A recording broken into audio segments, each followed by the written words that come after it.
Hamas drones just crushed Israeli air superiority. Is a U.S. response coming?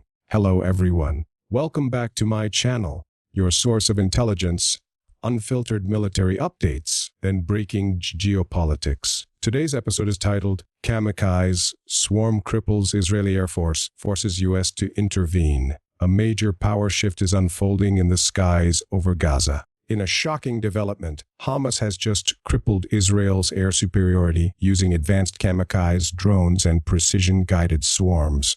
As footage emerges of Israeli jets grounded, air bases damaged, and Iron Dome systems overloaded, analysts are stunned. Hamas, long seen as an underdog in aerial warfare, may have just broken through Israel's most sacred line of defense. And now the pressure is on Washington. With Israeli F-35 and F-16s temporarily neutralized, the U.S. faces mounting calls to intervene militarily or risk losing control over the balance of power in the Middle East. What does Hamas have up its sleeve, and how will the U.S. react? Let's dive in. In a stunning turn of events that has sent shockwaves through the region and beyond, the Gaza-based militant group Hamas has successfully launched a wave of kamikaze drones and precision-guided munitions swarms against Israel as air defenses, leading to the downing of multiple Israeli fighter jets and causing significant damage to key air bases. This unprecedented attack has not only overwhelmed Israel's air defenses, but also raised serious concerns about the effectiveness of their military capabilities. The attack, which was meticulously planned and flawlessly executed, has left many questions unanswered. How did Hamas manage to penetrate Israel's sophisticated air defense system? What was the extent of the damage caused by these attacks? What does this mean for the future of the conflict? Stay tuned as we delve deeper into the details of this daring attack and explore its wider implications for the ongoing conflict. Now, as the dust settles on this latest barrage of attacks, it becomes clear that Israel's air superiority, once thought to be insurmountable, has been shaken to its core. The scenes of disabled fighter jets and damaged air bases are a testament to the effectiveness of Hamas as drone and missile onslaught. But behind the scenes, there's a more sinister development could have far-reaching consequences for the region and beyond. Sources are now revealing that the weapon of choice for Hamas was the Iranian-backed Shade-class drone, a relatively low-cost, expendable that has been modified for precision strikes. These drones were reportedly equipped with a combination of electromagnetic pulse, or EMP, and thermobaric charges designed to cripple electronic systems and cause massive explosions, respectively. The use of such charges signifies a significant advancement in Hamas capabilities and poses a serious threat to Israel's Air Force. In a surprise tactical move, Hamas appears to have employed a layered approach utilizing smaller quadcopter drones to saturate Israel's air defenses alongside the Shahid-class drones. This strategy allowed them to bypass Israel's missile defense systems like Iron Dome, which were primarily designed to intercept incoming rockets and missiles. By combining precision-guided munitions with a swarm of smaller drones, Hamas created a formidable assault that overwhelmed Israel's defenses. What makes this attack even more concerning is that the smaller quadcopter drones were reportedly modified with thermobaric and electromagnetic pulse warheads.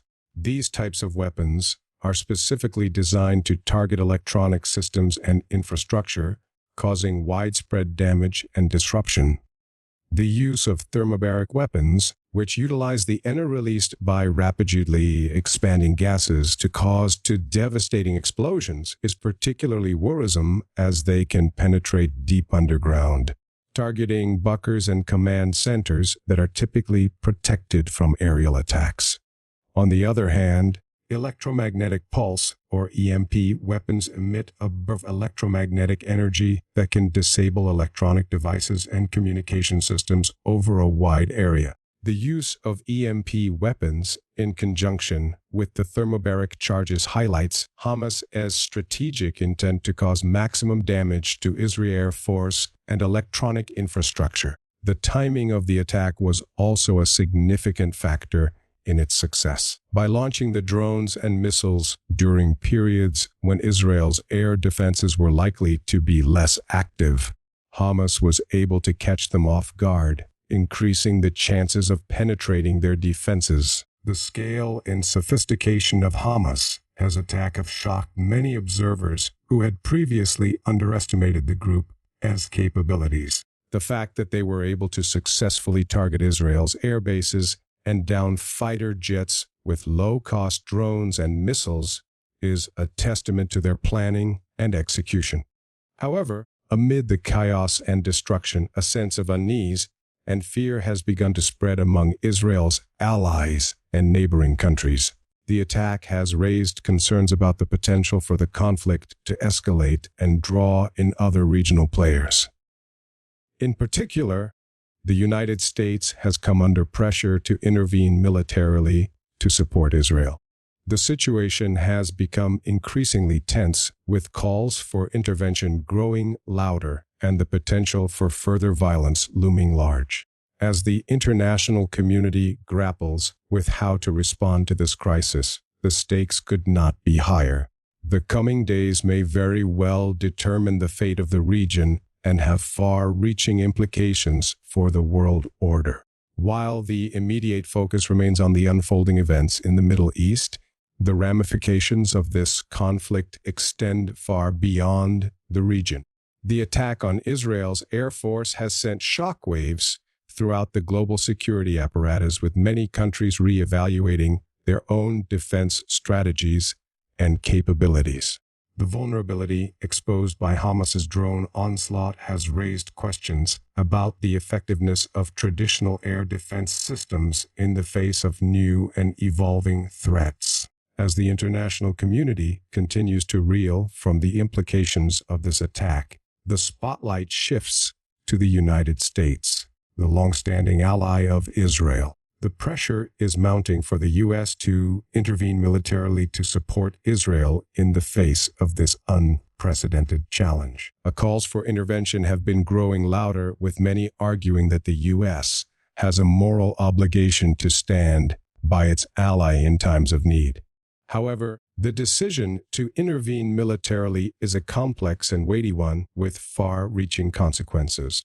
The U.S. must carefully consider the potential risks and ramifications before taking any action. As the world waits with bated breath for the U.S. response, the situation on the ground continues to deteriorate. Israel's Air Force, once a symbol of strength and superiority, is now grappling with the aftermath of Hamas's drone attack. The damage to their fighter jets and air bases is extensive, hindering their ability to effectively defend against the onslaught.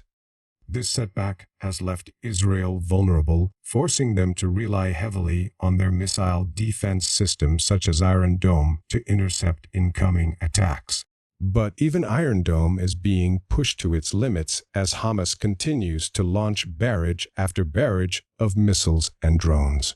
The relentless attacks have overwhelmed the system, causing significant casualties and destruction. The civilian death toll has risen sharply, raising concerns about humanitarian crisis unfolding in the region. As the situation spirals out of control, the international community is scrambling for a solution. But with each passing day, the urgency for intervention grows. The longer the U.S. and its allies stand on the sidelines, the greater the risk of the conflict spiraling into an all-out war. The world watches anxiously as the Middle East teeters on the brink of chaos. U.S. officials have remained tight-lipped about their response, keeping the world guessing about their next move. However, recent reports indicate that the U.S. Fifth Fleet is repositioning assets in the Mediterranean, including sending the USS Gerald R. Ford, an aircraft carrier equipped with fighter jets and other offensive capabilities, to the eastern Mediterranean.